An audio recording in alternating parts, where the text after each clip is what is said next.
1980-yilda Urganch shahrida tug'ilgan Rozmet Furqat Sultannazarovich va 1992-yilda Urganch tumanida tug'ilgan Avezov Azamat Ro'zimbayevich va boshqalarga nisbatan O'zbekiston Respublikasi Jinoyat kodeksining 139-moddasi 3-qismi A, G bandlari, tuhmat, 165-moddasi 3-qismi A, V bandlari, tovlamachilik, 168-modda 4-qism A, V bandlari, firibgarlik, 198-moddasi 3-qismi ekinzorlarni, o'rmonlarni, daraxtlarni yoki boshqa o'simliklarni shikastlantirish yoxud nobud qilish, 228-moddasi 2-qismi B bandi va 3-qismi hujjatlar, shtamplar, muhrlar, blankalarni tayyorlash, ularni qalbakilashtirish, sotish va ulardan foydalanish.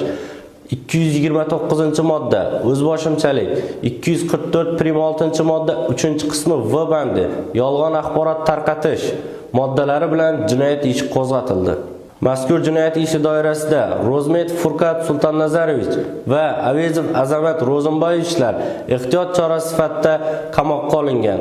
Aziz yurtdoshlar, sizdan yuqoridagi shaxslarning xatti-harakatlari natijasida biron bir tarzda jabr ko'rgan bo'lsangiz, Urganch shahar Ichki ishlar boshqarmasi huzuridagi tergov bo'limiga murojaat qilishingizni so'raymiz.